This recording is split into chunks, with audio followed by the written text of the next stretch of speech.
Assalamualaikum dan salam sejahtera. Saya Nasidah Abdul Malik. Saya akan menceritakan berkaitan dengan pengenalan. Pengenalan itu berkaitan dengan Amerika Syarikat merupakan negara barat yang besar dan mampu menyediakan penawaran tanah yang luas serta ada yang belum dijelaskan sepenuhnya. Amerika Syarikat atau US menjadi tumpuan negara lain atau imigran dari Perancis pada tahun 1695 serta imigran dari Jerman yang pada ketika itu melarikan diri dari peperangan. Dalam masa yang sama, kemasukan buruh dan hasil galakan Undang-Undang Buruh Kontrak yang telah diwartakan pada tahun 1864 dan hal ini telah mendorong pertumbuhan ekonomi kerana mempunyai tenaga buruh yang ramai. Perkembangan ekonomi kapitalis di Amerika Syarikat adalah bermula pada selepas tamat perang Amerika Syarikat dengan Britain pada tahun 1812 serta Perang Saudara pada tahun 1861 sehingga 1865. Oleh demikian, golongan kapitalis yang melabur modal dalam sektor perindustrian disebabkan kestabilan politik pada ketika itu. Dalam hal tersebut, perkembangan telah menyebabkan bermula revolusi perindustrian di Amerika Syarikat yang bermula era pada tahun 1860 hingga tahun 1914. Amerika Syarikat mengamalkan ekonomi campuran pada peradanan iaitu perbadanan serta firma warta yang majoriti membuat keputusan mikroekonomi dan dikawal oleh kerajaan. Dalam masa yang sama, hubungan antara bangsa yang luas telah membuatkan Amerika Syarikat sebagai kuasa besar ekonomi negara.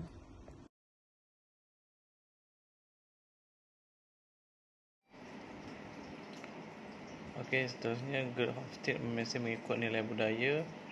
Budaya merupakan gaya dan cara hidup dan sesuatu yang menjadi kebiasaan dalam suasana masyarakat. Pada masa sama, Maheswara David mengatakan bahawa budaya sebagai salah satu faktor dalaman yang mempengaruhi perilaku seseorang. Selain itu, sebuah organisasi juga terdapat sesuatu budaya. Hal ini dinyatakan oleh McDermott and Odell pada tahun 2001 yang mendefinisikan bahawa budaya organisasi sebagai nilai sistem, struktur kelakuan, legenda atau ruang dalam agensi. Manakala Steichen berpendapat bahawa budaya diukur dengan menggunakan nilai-nilai yang berkaitan pekerjaan.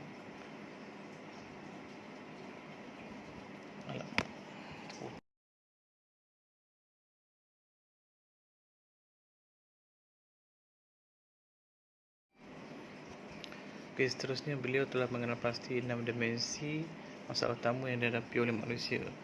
Tetapi kami akan bincangkan 4 dimensi yang digunakan oleh Hofstede yang dititik beratkan bagi membuat kajian tentang perbezaan budaya.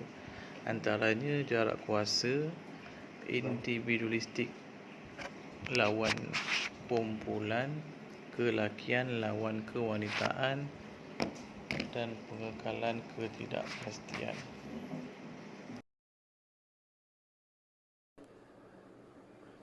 Assalamualaikum. Nama saya Suraya Eliza binti Mat Tamin. Nombor matriks 260873. Di Amerika Syarikat, hakikat bahawa setiap orang adalah unik dan mereka menyatakan bahawa mereka membayangkan tidak sama, rata dan salah satu yang paling ketara ialah aspek ketidaksamaan iaitu tahap kuasa yang dilakukan atau boleh dilakukan oleh setiap orang terhadap orang lain. Selain itu, dimensi ini berkaitan dengan fakta bahawa setiap individu dalam masyarakat adalah tidak sama dan ia menunjukkan sikap budaya terhadap ketidaksamaan kuasa dalam kalangan masyarakat di Amerika Syarikat. Jarak kuasa yang berlaku di Amerika Syarikat telah ditakdirkan sebagai sejauh mana ahli yang kurang berkuasa dalam institusi dan organisasi mengharapkan dan menerima kuasa tersebut diagihkan secara tidak sama rata. Dalam masa yang sama, faktor ketidaksamaan dalam masyarakat juga disokong oleh pengikut serta pemimpin. Sekian, terima kasih. Saya Nur Nabila binti Naim, nombor matrik 260801. Saya akan sambung bahagian individualistik lawan kumpulan. Individualistik adalah lawan bagi kolektivisme. Divito mengatakan bahawa pentingnya nilai-nilai kelompok seperti amalan tradisi, kepatuhan dan murah hati. Dengan erti kata lain, individual lebih kepada menjaga diri serta keluarga terdekat sahaja, manakala kolektivisme pula ialah membawa maksud seseorang sejak lahir ke dalam satu kelompok yang besar. Di Amerika Syarikat, mereka lebih kepada individualistik, iaitu di mana isu yang ditangani oleh demensi itu saling bergantung dengan diri sendiri dalam kalangan ahli sahaja. Dalam organisasi Amerika Syarikat, hierarki ditubuhkan bagi memudahkan pihak atasan untuk memproses pengurusan bagi pekerja serta pasukan individu untuk kepakaran mereka.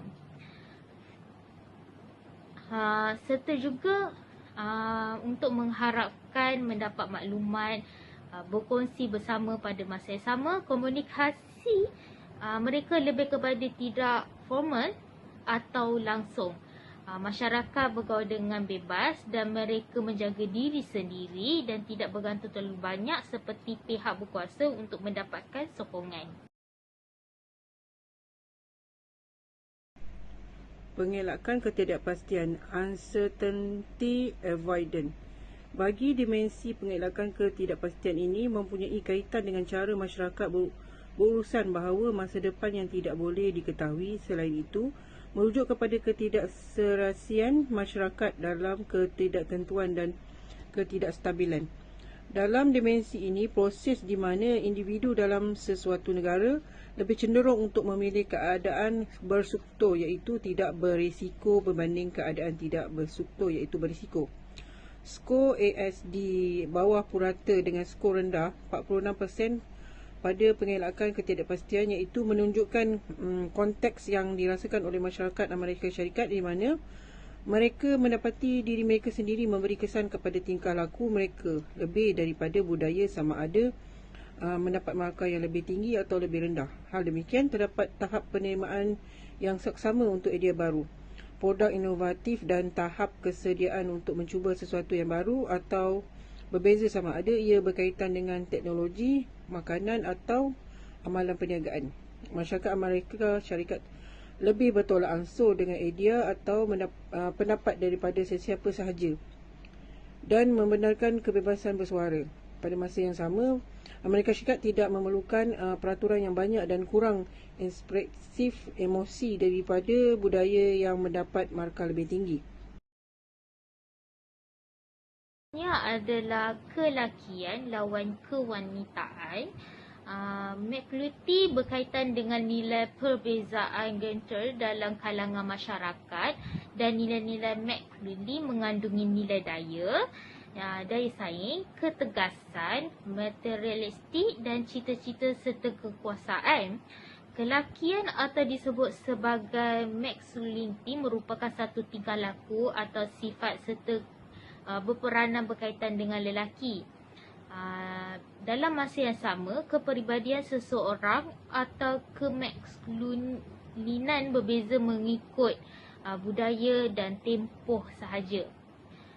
Gentle antara lelaki dan perempuan boleh memamerkan sifat dan tingkah laku lelaki, manakala kewanitaan mempunyai tingkah laku dan peranan yang umumnya dikaitkan dengan perempuan dan wanita. Ciri-ciri kewanitaan yang dimasukkan ialah dengan dibina secara sosial tetapi terdiri daripada faktor-faktor yang ditentukan secara sosial dan biologi. Di sini tersenarailah beberapa yang dikatakan sebagai faktor-faktor yang ditentukan secara sosial dan biologi untuk lelaki dan juga wanita.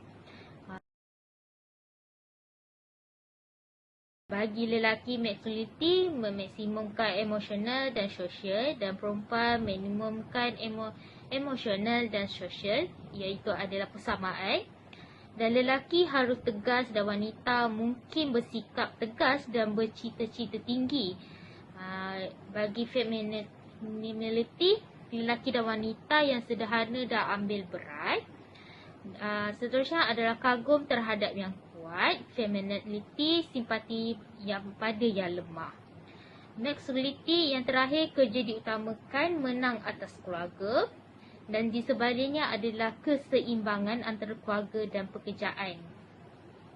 Okey, di Amerika Syarikat mempunyai sektor kelakian yang tinggi sebanyak 62% dan merupakan corak tingkah laku biasa dalam kalangan masyarakat. Hal ini demikian kerana menurut Hofstede, pemakahan yang tinggi pada kelakian bermakna bahawa masyarakat didorong oleh persaingan serta pencapaian dan kejayaan kerana organisasi DAS dinilai melalui aset yang dimiliki oleh syarikat dan diiktirafkan sebagai pemenang atau lebih dalam bidang tersebut. Masyarakat Feniman merupakan masyarakat di mana kualiti hidup adalah tanda kejayaan dan menunjukkan daripada dikagumi orang ramai. Oleh sedemikian, isu asasi ini adalah mendorong masyarakat di Amerika Syarikat ingin menjadi yang terbaik, iaitu kelakian, lebih daripada menyukai apa yang dilakukan oleh kewanitaan. Saya akan serahkan kepada rakan saya. Secara kesimpulannya, dimensi perbezaan budaya Fawcett sangat relevan apabila diterapkan dalam pengambilan dalam membuat keputusan dalam organisasi, kerana budaya dapat mempengaruhi anggota organisasi, termasuklah mempengaruhi gaya kepimpinan. Walau bagaimanapun, Amerika Syarikat menghargai minda individu dan malah menggalakkan seseorang untuk berdikari. Penyelidikan yang meluas perlu dilakukan untuk melihat sama ada ciri-ciri tertentu bagi membantu membina perniagaan. Sumber alam sekitar dan lokasi geografi mereka memberikan negara tersebut kelebihan dalam perniagaan dan perdagangan. Terima kasih.